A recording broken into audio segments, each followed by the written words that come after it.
vamos esquecer o quanto que... Eu falei, o quanto que a gente faz bobagem, é verdade. Ontem, depois que a gente soube tudo que tinha acontecido com o Gugu, eu até falei no ar.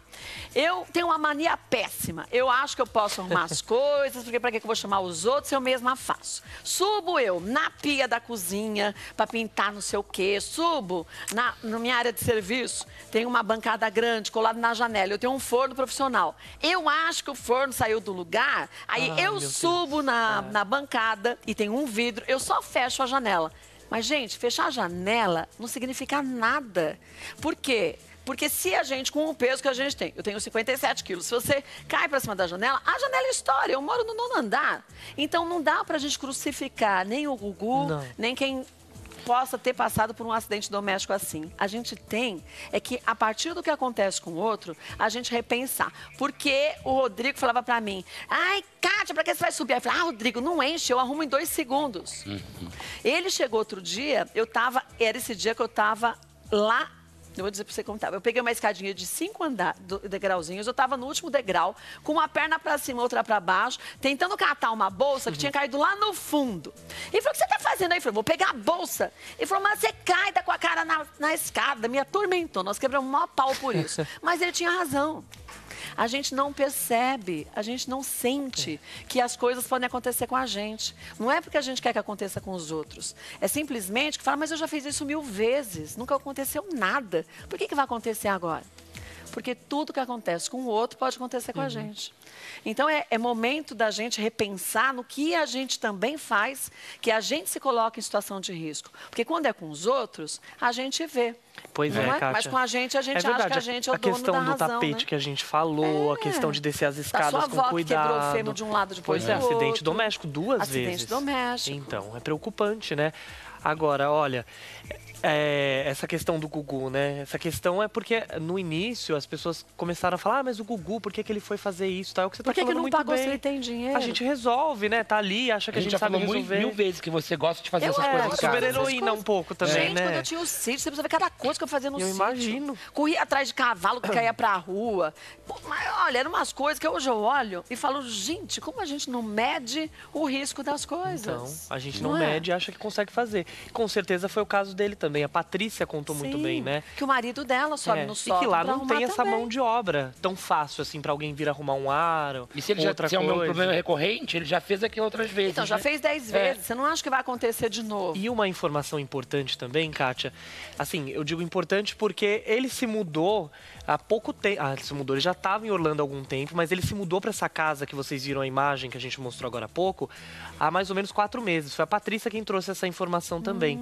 Então, Kátia, eu penso que ele devia estar num período de adaptação. Sim, que é o que acontece. Que é o que acontece quando a gente se muda. A gente vai descobrindo os cômodos, vai descobrindo o que funciona na casa, o que não funciona. O que está precisando de ser modificado. Pois é. E ele se mudou justamente, gente, para essa casa, para ficar com a família, porque os filhos estão estudando no exterior.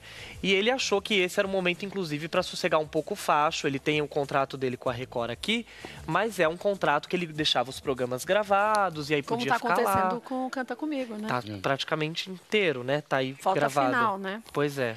Alex, tem informação para acrescentar, Alex? Sim, Kátia, vamos lá. Estou recebendo informações aqui agora. É o seguinte, pode ser que o boletim saia a qualquer momento, como a Patrícia falou, né? Mas parece que talvez alguns familiares já teriam aí parte dessa informação e já começam a conversar com a assessoria de imprensa do Gugu para ver o que vai ser divulgado ou não a qualquer momento isso, tá, Kátia? A gente está aqui ao vivo e até para reforçar para quem ligou agora há pouco a Patrícia entrou ao vivo e trouxe com exclusividade em primeira mão a informação de que a família, então, pediu a opinião de um terceiro médico, não é isso? É isso mesmo. Que está indo até lá. Médico brasileiro. Exatamente. Então a gente está aqui pegando todos os detalhes, vamos trazendo já as novidades. Agora, a gente está com o Dr. Fernando Gomes, neurocirurgião do Aqui na Band também com a gente. Um grande profissional, mas uma pessoa fantástica também. Digo isso porque hoje em dia, mais do que nunca, a gente busca médicos humanizados. E o Dr. Fernando sabe o quanto que isso faz toda a diferença na vida, não só do paciente, mas da família inteira, né, Dr. Fernando? Boa tarde. Exatamente. Boa tarde, Kátia. Boa tarde para todos os telespectadores. Isso faz toda a diferença, principalmente num momento tão delicado desse. Imagina, ele é um brasileiro muito querido, muito amado aqui, sendo atendido em outro hospital, em outro país, com outra equipe, mas enfim, todos empenhados. Agora, a gente não sabe o caso específico do Gugu, porque até agora não foi dito certamente. Nem você sabe, porque como disse a Patrícia, os médicos americanos não abrem para ninguém o que está acontecendo até completar as 48 horas. Isso é uma norma que é importante a gente citar a americana. Mas, quando a gente fala em batida na cabeça, a gente fala numa situação muito complexa. Porque a gente sabe que o cérebro é extremamente importante, é primordial e muito sensível também. E a gente falou de uma queda de 4 metros, mas às vezes uma queda menor também pode causar um dano cerebral muito grande, né? Essas 48 horas, elas são importantes para conseguir se medir de fato o que aconteceu, o cérebro começar a desinchar e aí conseguir ter uma certeza do que aconteceu?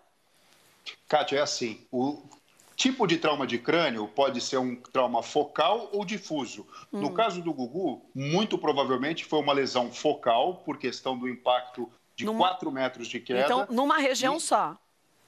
Numa região só, mas talvez com uma amplitude até mesmo difusa, que pode causar aumento de pressão intracraniana e precisar de diversas medidas para controle disso. Então, quer dizer, falando de um jeito para o leigo entender, o cérebro ele é machucado nessa queda, a caixa craniana também recebe um impacto da queda, com não só impacto no chão, mas o próprio crânio do cérebro no crânio, e isso pode causar um inchaço muito grande. Então, se espera esse tempo para o cérebro desinchar e aí conseguir medir o que de fato aconteceu.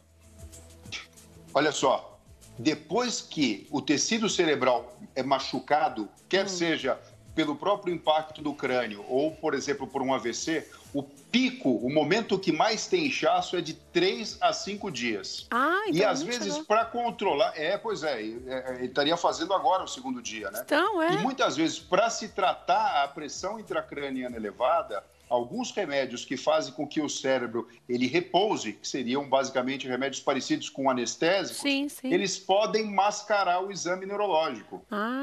E assim, o protocolo de avaliação de morte cerebral, ele varia de país para país. É lógico que sempre o consenso é o mesmo.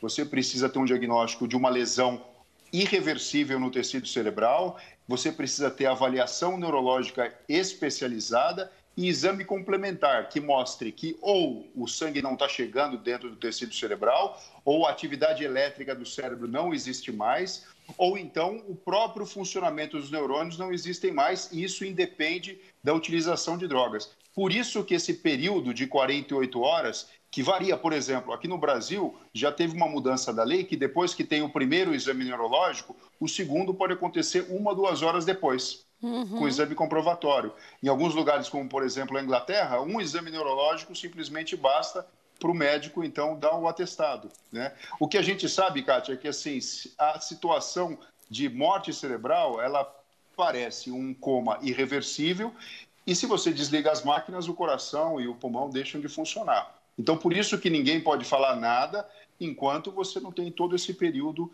de observação. E por isso que a gente está aqui na torcida para que ele tenha uma boa evolução.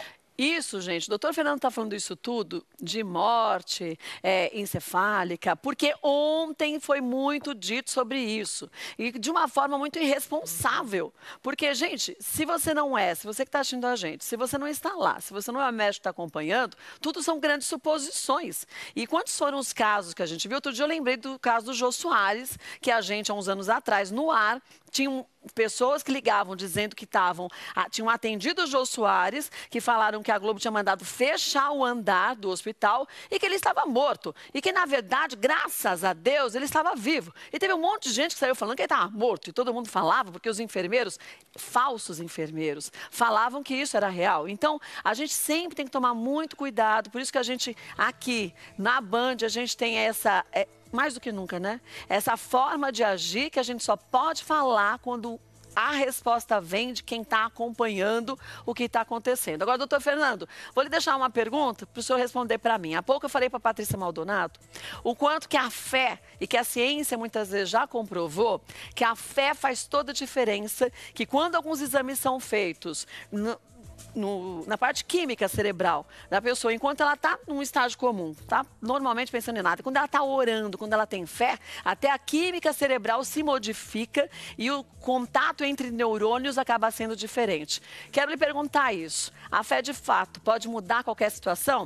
Pronto, voltando. Gente, a gente estava falando desse momento complexo que é, primeiro, dos meios de comunicação, né? Vamos falar a verdade? A gente até comentava aqui. Quão triste é quando as pessoas saem falando sem ter certeza do que aconteceu, principalmente quando saem matando as pessoas. Pois é. Há um mês atrás, você lembra? Tinham postado que Gugu estava morto e que ele veio na rede social e falou, gente, eu tô ótimo, isso é fake news. Então, tome cuidado, você que é famoso, você que é anônimo, não fique postando coisas que você não tem certeza. Não saiu o laudo médico, fica quieto. Vai e posta uma oração, posta alguma coisa que você acredita, ajuda, mas muito faz quem não atrapalha. Então, se você não pode ajudar, não faz nada que é melhor. Você falou muito bem. Daqui a pouquinho também vou contar pra vocês o que a família de Gugu Liberato acabou de chegar aqui pra mim, o que eles estão pedindo nesse momento pra todo mundo, pro público brasileiro principalmente. Eu deixei uma pergunta pro doutor Fernando, o doutor Fernando Gomes, que é neurocirurgião aqui também, participa do Aqui na Band. Se a fé mesmo, doutor Fernando, se ela pode mudar as situações. Você como médico, já viu algumas situações assim, que vocês olhavam assim pela história da medicina? Ah, esse caso não tem jeito, é reversível e de repente a situação se modifica? Kátia, sim, e isso é mais comum do que a gente imagina e muitas vezes a gente não tem uma explicação objetiva. De fato, a ciência e a fé andam de mão dadas e existem já evidências científicas de que o poder da oração existe e influencia, sim, na boa evolução dos casos. Mesmo que a pessoa não tenha, a pessoa que está recebendo a oração, ela não tenha fé. Os a gente outros não sabe exatamente né? por que isso aconteça. Os outros tendo, isso faz diferença, Kátia. Não vai mudar a mortalidade, mas muda a taxa de complicações evitáveis. Olha então, aí. um catéter deixa de soltar, uma infecção urinária ou pulmonar deixa de acontecer. E a gente ainda não sabe direito por que isso ocorre, mas isso é uma observação clínica que já existe com evidência científica comprovada. Isso, gente. Então, faz com que a gente comece a pensar em sempre mandar e emanar boas energias para qualquer pessoa, né? Exatamente, isso que eu estava falando agora, sobre o que postar nas redes sociais. Vamos mandar pensamento positivo, energia, oração, desejo de boa recuperação, de acolhimento para a família do Gugu e, enfim, para essa pessoa incrível que faz parte da nossa vida, né? Um excelente apresentador que alegra tantas pessoas aqui no nosso país. Excelente apresentador e uma pessoa incrível também. Além de um grande profissional, uma pessoa muito dedicada aos outros, não é só com o trabalho que ele faz. Isso faz a diferença. Agora, antes da gente encerrar, eu queria perguntar uma coisa. A Patrícia comentou que a família pediu a terceira opinião de um médico sobre o caso do Gugu. E que esse médico é um médico brasileiro que saiu daqui e foi para os Estados Unidos para ver o caso do Gugu mesmo e era alguém que a família confiava. Se você tivesse no lugar da família, você teria a mesma atitude? Volte e aí você já responde para mim, doutor Fernando. Peraí. Doutor Fernando, então, se você estivesse no lugar da família do Gugu, que a Patrícia Maldonado falou para a gente há pouco, que a família pediu a terceira opinião. Então, que um médico, um neurologista brasileiro saiu do Brasil, já está lá nos Estados Unidos, para ver mesmo a situação do Gugu e a família aí ter mais tranquilidade que tudo está sendo feito da forma certa. Se você estivesse no lugar da família, você também ouviria uma terceira opinião? Como você é neurologista até? Kátia, eu ouviria. Eu digo por quê?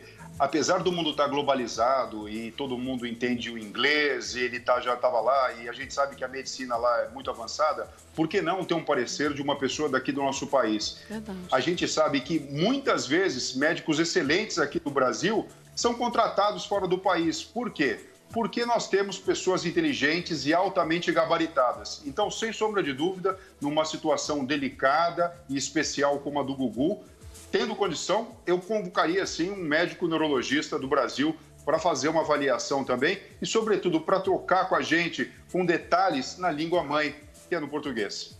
Agora, deixa eu lhe perguntar uma coisa. Você já esteve nesse hospital onde está internado o Gugu, né? Você conhece o hospital. Dizem que é um hospital de referência, um hospital que também é, mais do que isso, né? É considerado um hospital muito mais avançado do que os outros. Nesse hospital, Gugu está sendo muito bem tratado, quer dizer, não só pela qualidade humana de atendimento, mas de capacidade mesmo, de equipamentos de última geração para testar qual a real situação dele e principalmente do cérebro dele. Vamos para o intervalo e o doutor Fernando já responde para a gente em 2 minutinhos só. Rapidinho, até já.